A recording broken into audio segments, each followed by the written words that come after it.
K방산 수출이 요즘 이제 관심을 많이 받고 있는데 그중에 결정적인 역할을 한 것이 폴란드 수출이죠.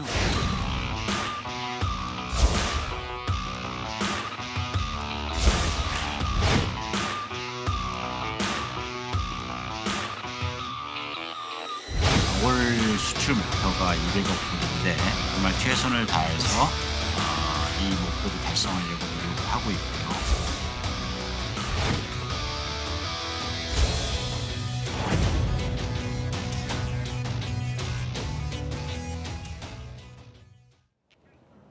자, 세 분과 함께 이야기 나눠보겠습니다. 자, 그야말로 K방산의 위세가 진짜 굳건하다 이런 보도들이 쏟아지고 있습니다. 그런데 일단 이 부분을 짚어봐야 될 것 같아요. 각국에 현재 얼마나 좀 팔리고 있는 거예요? 예, K방산하면 우리가 지상방산 그리고 이제 항공방산, 해양방산 이렇게 있는데 특히 지금 약진하고 있는 것은 이제 지상방산 쪽이라고 할 수가 있습니다. 보이는 그 그림을 보시면 예. 우리나라가 사실 2021년까지는 그다지 수출을 하지 못했었는데요. 네. 2022년에 러시아 우크라이나 전쟁 이후에는 수출국들이 지금 다변화되고 있습니다. K2 전차 그리고 비궁, 청궁, 레드백, FA50 그리고 가장 스테디셀러라고 할 수 있는 것은 K9 자주포인데요. 예. K9 자주포는 이미 폴란드뿐만 아니라 동유럽 국가를 포함해서 이미 한국을 포함한 10개국들이 K9 자주포를 그래요? 운영하고 있을 정도로 대한민국의 방위 산업은 이제 다양한 국가로 다양한 무기로 지금 확대되고 있다 이렇게 보시면 될 것 같습니다. 그런데 저 무기들 가운데서도 문근식 교수님, 그러니까 K9 자주포가 거의 점유율이 과반을 이룬다고 하는데 최근에 이게 공산국가인 베트남까지도 진출했다면서요? 그렇죠. 이제 K9 자주포는 뭐 BTS라 이렇게 얘기했잖아요 지난번에. 네.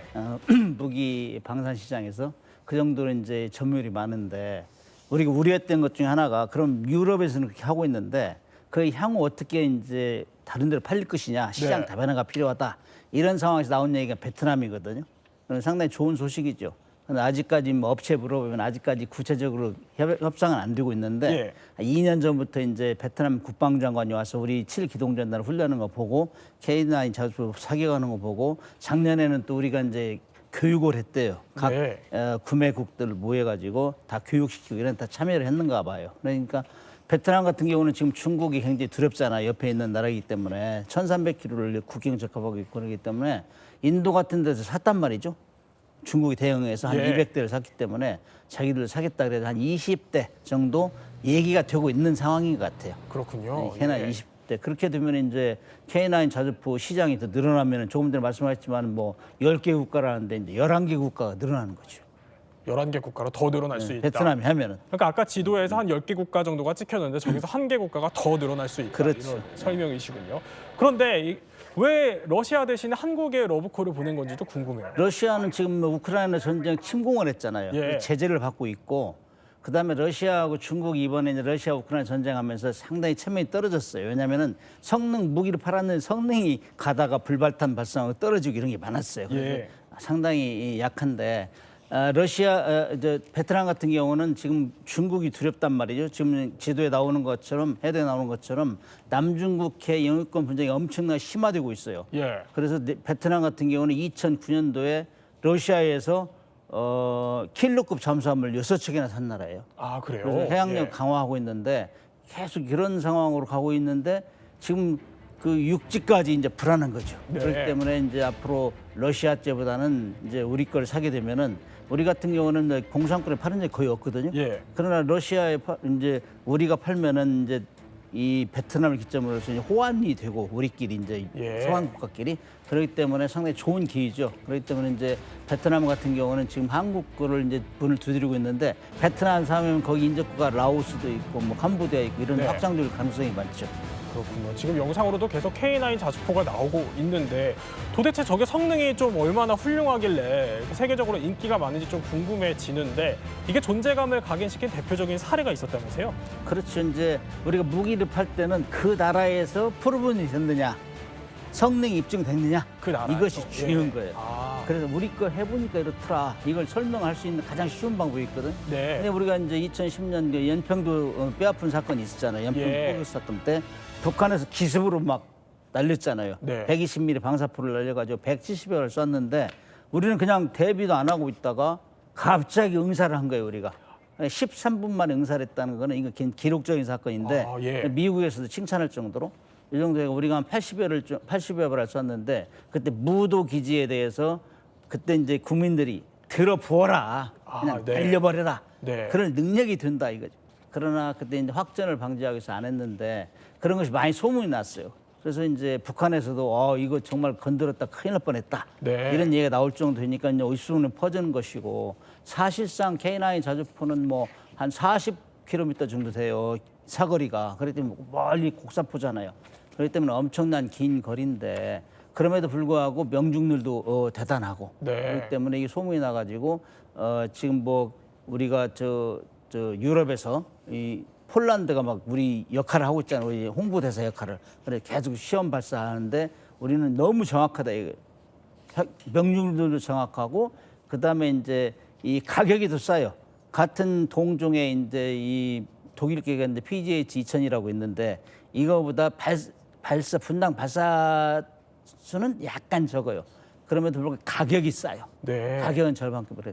무기는 가격이 싸야 되고 성능이 우수해야 되고 그다음에 배달하는 그 데리버리 타임 이걸 잘 지켜야 되는데 이런 면에서 이미 전 세계적으로 이제 이 소문이 나기 때문에 앞으로 굉장히 희망이 있다 이렇게 얘기할 수 있죠. 그러니까 그야말로 이게 연평도 사건이 우리에게는 좀 뼈아픈 기억이지만 당시에 K9 자주포로 대응을 했던 게 그렇죠. 어떻게 보면은 이번 방위 산업의 발판이 됐다 또 이런 설명이 되기도 했는데 그러면 관련해서 이번에 퀴즈가 좀 준비되어 있다고 하는데 이게 K9이 사실 많은 나라로 이렇게까지 좀 수출이 됐다는 거는 기동성, 정확성을 확인이 됐다 이런 뜻일 텐데 지금 퀴즈가 하나 떴네요. 핀란드는 K9 자주포를 땡땡으로 섰다. 차용주 선생님이 준비해 주셨군요. 예, 그렇습니다. 우리가 지금까지 거론되지 않았던 핀란드가 이제 거론이 된 겁니다.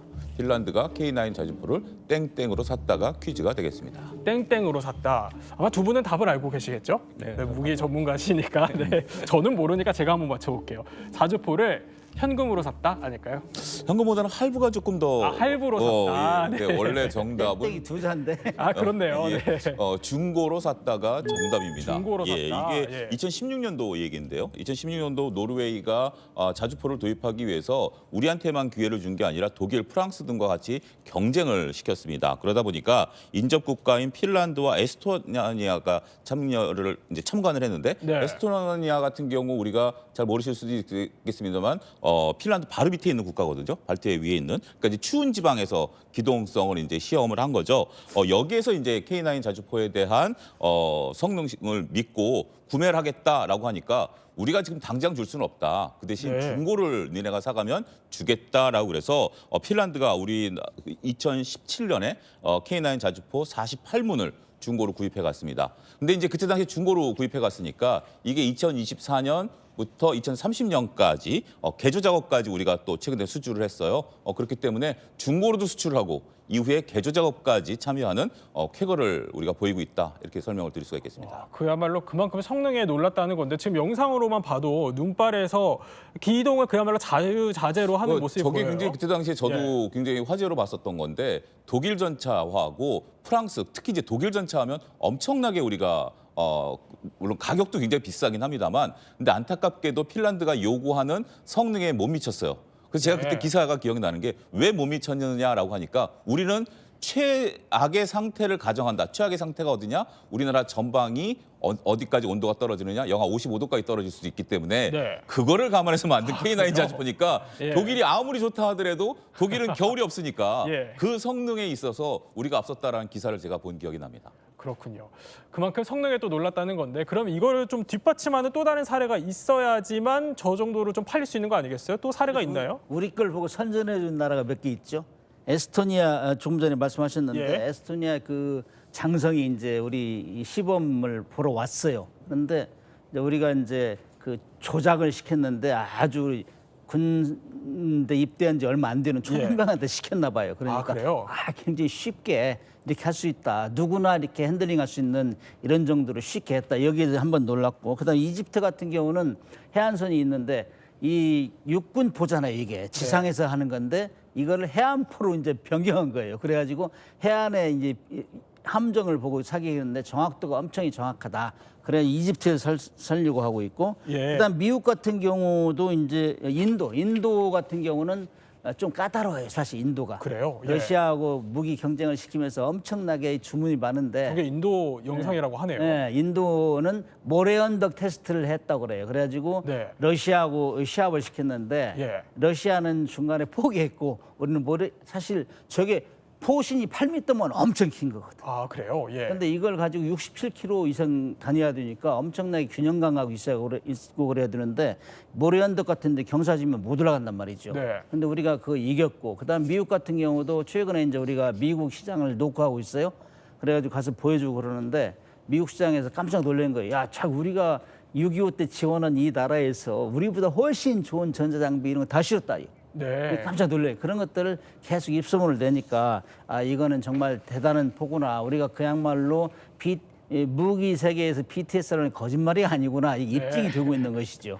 그래서 이건 상당히 인기가 좋다. 그렇게 얘기를 할 수 있습니다. 그러면 뭐 이 K9 자주포 얘기는 충분히 좀 해본 것 같고, 이거 외에도 또 글로벌 베스트셀러들이 굉장히 또 다양하다고 하는데 그 중에서도 좀 대표 효자 무기들을 꼽자면 어떤 게 있을까요? 예, 실제로 지금 화면에도 보이시지만 네. 유럽에서 이목이 집중되고 있는 K2 전차가 있습니다. 앞서 말씀 주신 것처럼 이제 독일이나 미국의 전차들이 있는데 저희는 가격적인 면에서도 그렇고 성능적인 면에서도 그렇고 또 납품 속도 면에 있어서 지금 유럽은 전쟁을 하고 있지 않습니까? 네. 러시아와 우크라이나가 전쟁을 하고 있기 때문에 주변 국가들은 지금 빠르게 전차를 또 K9 자주포 같은 무기들을 공급받고 싶은데 그런 부분에 있어서 저희 K9 전차, K2 전차 같은 경우에는 폴란드를 중심으로 해서 다양하게 지금 공급이 되고 있고요. 특히나 네. 폴란드 같은 경우에는 납기를 무려 3개월이나 앞서서 저희들이 공급을 할 정도로 지금 이 헝가리 같은 경우에는 이제 라인메탈로부터 전차를 공급받기로 돼 있는데 아직까지도 못 받고 있습니다. 그만큼 대한민국의 그 방위산업체들, 특히 K방산 업체들이 지난 한 50여 년 동안 자주국방하면서 계속해서 교육 훈련하고 생산 캐파를 늘려왔기 때문에 그런 부분에서는 독립적 시장에서 강세를 네. 보이고 있고요. 또 추가적으로 보면 저희가 이제 천궁이라고 하는 중동 지역에서 네. 지금 보여주고 있는 그 무기들이 있습니다. 예. 천궁은 뭐냐면 중거리 그 지대공 방호 시스템이죠. 중거리 지대공 방호 시스템 같은 경우도 의미 있는 약진을 하고 있습니다. 네, 지금 뭐 K2 성능을 얘기를 해주셨는데, 그럼 이게 어느 정도 그 성능이길래 이렇게 유럽에서 좀 이목이 집중된 건지 궁금한데 관련돼서 퀴즈가 준비되어 있죠? 예, 그렇습니다. 퀴즈는 폴란드는 K2의 땡땡땡 기동 능력으로 기고만장해졌다라고 퀴즈를 드릴 수가 있겠습니다. 땡땡땡 기동 능력. 아까 뭐 자유자재로 하던데 자유자재는 네 글자니까 아닌 것 같고, 네. 네. 정답이 뭘까요? 아까 교수님도 말씀하셨습니다만 이게 경사로 예. 기동 능력으로 기고만장해졌다라는 겁니다. K2가 얼만큼 무거운지 혹시 아십니까? 아니요. 보통 우리가 이제 전차가 기동을 하는데 아니 언덕을 올라갈 수 있는 거 아니야? 라고 쉽게 생각할 수 있겠죠. 그렇죠. 예. K2가 무려 55톤입니다. 아. 55톤이면 우리나라 H4의 GV80의 약 25대 무게입니다. 그게 경사 60도까지 올라간다라고 하니 네. 어마어마한 기동 능력이다라고 얘기했죠. 자, 퀴즈에서처럼 폴란드가 왜 기고만장했냐면 유럽에서 이제 전시 훈련을 하는데 우리 이제 K2 전차를 도입하지 않았습니까? 그렇기 때문에 다른 나라 전차들은 경사로를 못 올라갔는데 네. 우리나라 그 K2는 경사로를 한 번에 올라갔어요. 와, 그러니까 뭐 하는가 새로운 거 보여줄까? 그래서 올라가다 다시 멈췄어요. 우리도 운전을 해봐서 알지만 예. 높은 경사로에서 가다 멈추면 아무래도 긴장하지 않습니까? 그리고 뒤로 밀릴까 걱정을 하는데 네. 전혀 뒤로 밀리지 않고 이 55톤짜리가 위로 올라간 그런 기염을 토했다는 지금 저게 시험 영상이라고 해요. 우리나라에서 한 영상인데 지금 올라가고 있네요. 저게 우리나라에서 시험한 거면 저게 60도짜리 경사로입니다. 그래요? 60도짜리 경사로기 때문에 어마어마한 경사로에 GV80이 25대가 올라가고 있다. 이렇게 생각하시면 될 겁니다. 아, 근데 저렇게 올라가다 또 멈추는 기술까지 예. 선보였다라는 건데, 그런데 사실 문 교수님, 전차의 나라라고 하면은 보통 우리가 독일을 생각하잖아요. 근데 K2가 이게 독일 레오파드를 누른 일화가 있다고요? 독일 하면 전차 군단 하잖아요. 축구할 그러니까요. 때 예. 그렇게 유명한데 독일 전차를 눌렀다. 네오파르트 전차가 상당히 유명한데 이걸 눌렀다 하면 인증을 받은 거죠. 그래서 이제 전차는 두 가지 성능 테스트 했는데 사격 시험 명중을 얼마나 잘 시키느냐. 그다음 두 번째는 기동을 어느 정도 잘하느냐. 기동은 탱크 같은 경우는 설원에서도 할 수 있고 뭐 뻘에서 할 수 있고 이런 예. 여러 가지 조건이 있는데 이 기동 사격 능력에서 그 노르웨이에서 시험을 했는데 이겼다 이거예요. 아, 예. 우리는 지금 승진 사격장 1.7km인데 그 사격장 2.7km라. 근데 우리가 5발 쏴서 3발을 명중을 해야 되는데 우리는 3발 다 명중했는데 네. 독일은 한두 발을 놓친 거예요.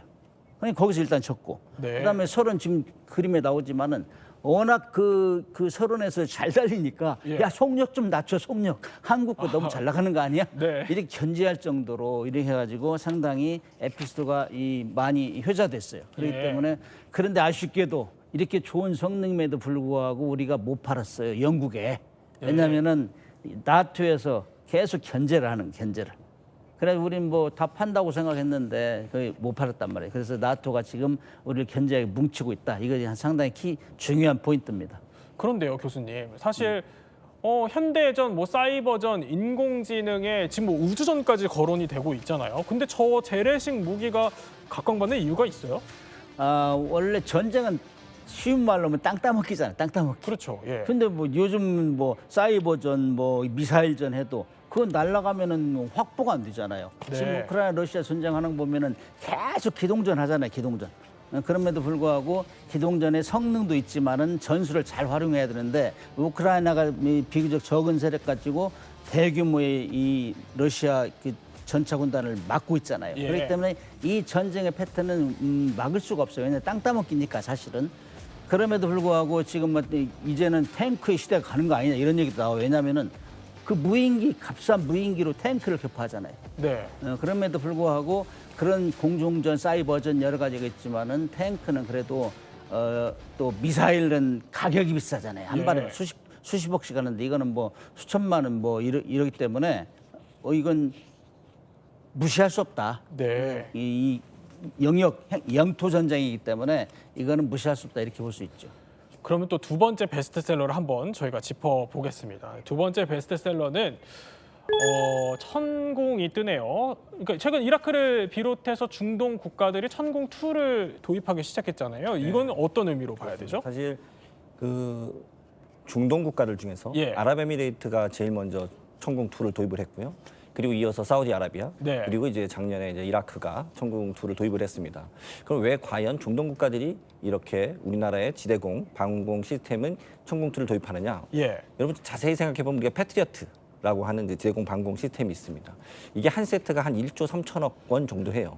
근데 우리나라가 공급하는 그 천공2 한 세트는 한 4천억 정도 합니다. 네. 가격이 한 3분의 1 정도 되죠. 그러니까 가격은 3분의 1 정도 되는데 성능은 매우 유사하다라고 볼 수 있습니다. 그렇군요. 예. 그리고 중동 국가 같은 경우에는 적대국이 누굽니까? 사실상 그 예멘의 후티 반군이라든가 혹은 또 중동 국가들이 이스라엘의 뭐 아이언돔 같은 이런 네. 그 방공 시스템을 쓸 수는 없잖아요. 근데 과거에는 러시아나 중국제 방공 시스템을 많이 썼었습니다. 러시아는 앞서서 문 교수님도 말씀 주신 것처럼 방어 시스템을 지금 수출할 수가 없어요. 네. 전쟁국이기 때문에. 그리고 중국도 사실상 똑같은 형태죠. 그러면 미국으로 미국의 방어 시스템인 그 패트리어트보다는 가격적으로도 저렴하면서도 성능은 우수한 한국의 천공2와 같은 방어 시스템이 이제 중동에서 약진하고 있고 중동 국가는 이미 이 세 개 국가뿐만 아니라 다른 나라로 훨씬 더 지금 확대될 수 있는 가능성이 매우 높다라고 볼 수 있습니다. 이것이 바로 이제 중동 국가 내에서의 K 방공망 벨트 구축이다 이렇게도 말씀드릴 수 있을 것 같습니다. 그렇군요. 그런데 문 교수님, 사실 좀 다른 무기도 아니고 천공이 좀 비싼 걸로 그래도 알려져 있는데 왜 비싼 천공이 이렇게 인기예요? 지금 러시아 우크라이나 전쟁 보면은 탱크와 무인기의 싸움이잖아요. 예. 근데 실질적으로 우리가 쭉 봐왔던 것 전쟁 중에는 이스라엘 헤즈볼라, 이스라엘 하마스, 이스라엘 이란 전쟁은 계속 미사일로 하잖아요. 미사일. 네. 유럽은 또 미사일이 엄청나게 활용되고 있단 말이죠. 그다음에 이란하고 이스라엘 같은 경우는 또 그 중간에 거대한 나라가 있기 때문에 1,500km랑 날려야 된단 말이죠. 네. 그렇기 미사일을 사용하기 때문에 미사일은 항상 위협이 드는 거예요. 그다음에 이란 같은 경우는 해안에 쭉 미사일을 또 깔아놓고 있어요. 그렇기 때문에 중동에서는 미사일을 박지 않으면 큰일 난다. 예. 이런 위기감이 있어요. 그렇기 때문에 이 한국에서 수출한 천공이 유명하더라. 가격도 싸고. 그래서 이걸로 지금 방공만을 다 봉쇄하는 거예요. 그러면서 나 한국 거 샀어. 건들지 마. 아, 네. 이렇게 서로 이제 야, 이 정도면은 둘이 싸워도 뭐 소득이 없어. 우리 다 설치했어. 이렇게 선전하고 있는 거죠. 네. 그럼 지금 천궁의 한번 성능이 저희가 그래픽으로 준비가 되어 있다는데 한번 보면은 좀 설명을 부탁드릴게요. 천궁에 지금 보면은 그렇죠. 예. 교전 통제소, 그다음에 레이더를 먼저 잡아요. 네. 그다음에 교전 통제소 쏴라. 그러면 이 유탄 발사에서 이제 사격을 발사를 하는 건데, 지시하는 거죠? 네. 발사를 하는 건데, 아무튼 이 단계가 이 좀 복잡한 것 같이 보이죠. 그다음에 이제 날아가는 이런 장면 이런 것들을 보면은 복잡한 걸 보지만은 이게 사격 시험해 가지고 100% 맞췄다. 100%. 아 그래요. 네. 그리고 그거를 인증을 한 걸 보여주고 하니까는 아 그거 정말 가격도 싼데 엄청 좋네. 이 소문이 난 거예요. 아, 그런데 이거 천궁을 수출할 때 보니까 기술을 이전해주는 조건이 포함이 되어 있다고 하더라고요. 그럼 힘들게 우리가 좀 개발한 기술을 왜 줘야 하냐? 그럴 만한 이점이 있는 거예요? 사실 뭐 천궁뿐만 아니라 우리가 예. 폴란드의 K9 자주포라든가 K2 전차 그리고 또 호주의 레드벨 이런 무기들을 수출할 때 그 해당 국가들은 사실 기술 이전 같은 거나 현지 생산 같은 것들을 요구를 합니다. 네. 근데 이것을 사실 부정적으로만 볼 필요는 없을 것 같아요. 사실 유사시에 전쟁이 났다고 생각해 보십시오. 예. 대한민국의 그 주요 우리 방위산업체들이 있는 곳으로 가장 먼저 타격점이 돼서 공격을 당할 거 아니겠습니까? 그러면 우리가 전 세계 다양한 국가로 이런 생산 기지를 다원화시켜 놓는다는 것은 유사시에 우리가 더 빠르게 네. 우리의 무기들을 다양한 공간으로부터 공급받을 수 있다는 측면에서 또 다른 전략적인 의미가 있다라고 보시는 게 좋을 것 같습니다. 이거 말고도 K방산으로 또 얻을 수 있는 게 있어요? 한국에 있으면 MR로라는 단어를 모르면 촌놈이라고 해요. 방위산업에서 MR로. 그게 뭐예요? 정비 유지. 아, 네, 그래서 이제 무기를 팔면은 가서 정비도 해줘야 되고 부수품도 공급해주고 그랬댔잖아요. 네. 그다음에 정기 수리를 해줘야 되고 그래서 우리가 이제 무기를 팔면은 야 무기 파는데 왜 돈 빌려줘 그러잖아요 우리가. 예. 돈 빌려주면서 파는 이유가 그걸 하나 팔으면은 탱크를 하나 팔으면 이게 이제 3 정도 돼 3. 근데 계속 한 20-30년에 거쳐서 가서 공급해주고 부품 공급해주고 수리해주고 이게 한 7이 드는 거예요. 네. 4나 6이나 이 정도 되기 때문에 이거는 하나 파는 것이 중요하다 일단. 그래서 거점 확보하고 파는 것이 중요하기 때문에 그래서 무기를 많이 팔고 있습니다. 그렇군요. 그러면 또 세 번째 스테디셀러, 베스트셀러 한번 보겠습니다. 세 번째는 자 비공이 뜨네요. 미국 수출의 유망주라고 하는데 이게 무슨 뜻인가요? 사실 미국은 그 FCT 훈련에서 예. 이미 6발을 사서 6발이 명중이 됐습니다. 아, 예. 사실 우리가 이제 그 북한의 공중 보양성을 제어하기 위해서 만든 무기인데 사실 가격도 저렴하고 그 미국의 해군 해병대에서는 지금 중국이나 중국이나 러시아 이 해군들의 기동선들을 타격하기 위해서 비공이라는 무기를 관심을 갖고 있죠. 근데 비공은 이 외에도 다양한 무기, 헬기에도 장착이 가능하고 또 전투기에도 장착이 가능하고 그러니까 육상 그리고 해상에서도 모두 사용 가능하고 또 심지어 드론을 또 격추할 수도 있기 때문에 예. 다양한 호환성을 가지고 있다는 강점을 갖고 있어서 앞으로도 매우 유망한 우리나라의 전투 장비가 아닌가 싶습니다. 지금 자막을 보니까 뭐 굿, 오케이, 미 평가서 박수 터진 비공 그러면서 지금 영상이 그렇습니다. 뜨는데 이거 보면 예?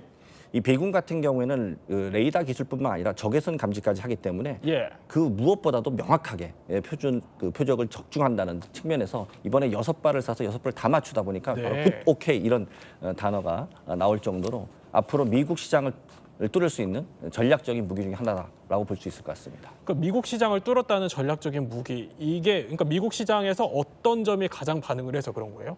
아직 뚫지는 아직 뚫지는 못했어요. 않았고. 아직 뚫지 못했는데 못했고, 네. 비공이 뚫을 것이다. 우리 희망을 하는 거죠. 수출이 열릴 것이다. 네. 그래서 미국 시장은 천조 시장이라고 하잖아요. 근데 해외에 사오는 게 한 연간 500조 정도 되는데 그걸 뚫고 들이기가 엄청 어려워요. 바이 아메리칸 액트 뭐 자기 네. 법을 만들어 놔 가지고 자기들끼리 하는 게 많아요. 미국은. 워낙 시장이 크니까. 네. 그런데 이제 이 비공이라는 무기는 원래 이제 2000년도에 미국의 그 구축함이 예멘에서 정박에 있다가 소형 보트가 이제 폭탄 싣고 그 공격을 했어요. 그래가지고 아이 큰일 났다. 이 공격을 테러를 많이 당하는데 그래서 그런데 이제 그런 소형 보트를 공격하려면 무엇이 필요할까? 네. 이렇게 했는데 그거를 막 10억씩 되는 일이 미사일을 쏠 수는 없잖아요. 소 잡는데 닭 잡는 칼을 쓸 수는 없잖아요. 예. 그럴 때 미국하고 우리가 고민한 끝에 야 조그마한 미사일을 만들자. 그래야 한 7cm밖에 안 돼요. 이 직경이.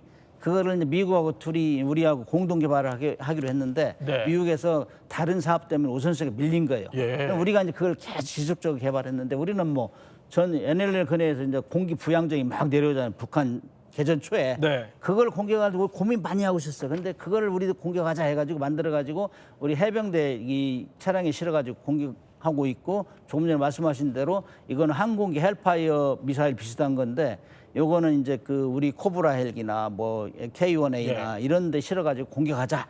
이래가지고 우리는 지속적으로 개발했어요. 그래가지고 2016년부터 양산했는데 이걸 미국에서 이제 쭉 돌아다니다 보니까 한국이 개발했네?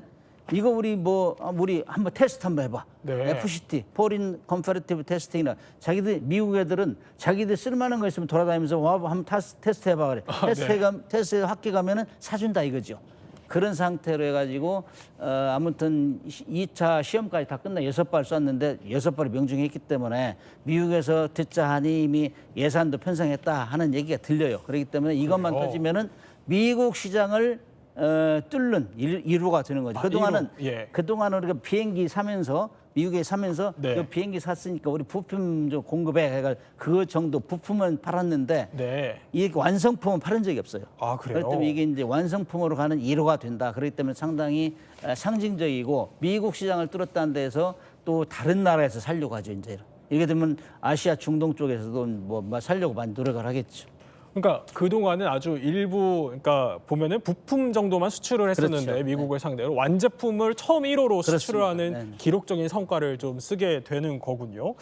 그럼 지금까지 이렇게 유럽 또 중동 심지어 미국까지 수출 가능성을 좀 저희가 따져봤는데 그럼 이렇게 성능이 좀 훌륭한 건 알겠습니다. 근데 성능 말고 또 비결이 있을까요?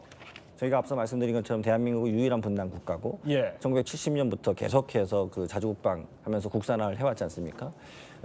유럽이 결국은 80년대 후반 그리고 90년대 초반에 동서독 통일되고 소련 붕괴되면서 미국과 유럽 양쪽 다 사실 재래식 무기에 대한 생산 설비를 축소했습니다. 네. 구조조정을 했죠. 우리는 그동안 계속해서 생산력을 증대시키고 사실 무기 성능 개선하고 그리고 그러다 보니까 생산력이 커졌다는 것은 규모의 경제가 됐다는 것이고 네. 그리고 부품이나 이런 것들이 조달이 훨씬 더 원활했겠죠. 그리고 계속해서 전투훈련을 했으니까요. 이것이 결국은 생산력과 그리고 가격 경쟁력이라는 것을 만들어낸 겁니다. 네. 그렇기 때문에 지금 전쟁을 하고 있는 국가, 전쟁을 대비하고 있는 국가 입장에서는 성능과 가격과 빠른 납품기 이 세 가지의 강점 때문에 한국의 K방산이 약진하고 있다. 이렇게 종합할 수 있을 것 같습니다. 문 교수님께 짧게 추가로 여쭤보면은 그러면은 자 K방산 앞으로 중요한 건 트럼프 2기 아니겠습니까? 트럼프 2기에서 더 잘 나갈까요? 1기 때 압박을 했잖아요. 예. 근데 2기는 1기의 카피 플러스 알파란 말이죠. 그렇기 때문에 유럽 나토 국가에도 2% 올려라, GDP 2% 예. 올려라 했는데 지금은 뭐 당선되고 나서 2기 때는 5% 이상 올려라 이렇게 되기 때문에 이 압박은 지속될 거예요. 그렇기 때문에 유럽의 시장도 좀 지속적으로 성장할 것이고 거기에 대비해서 또 뭐 아시아 중동 쪽에서도 준비할 것이고 네. 그렇기 때문에 이 트럼프가 돼도 이 분야는 지속 발전될 것이다. 저는 그렇게 생각을 합니다. 네, 오늘 이렇게 또 세계로 뻗어나가는 K방산 한번 저희가 짚어봤습니다. 또 코너를 마무리하기 전에 퀴즈 점검해봐야겠죠? 퀴즈 띄워주시죠. 핀란드는 K9 자주포를 땡땡로 샀다.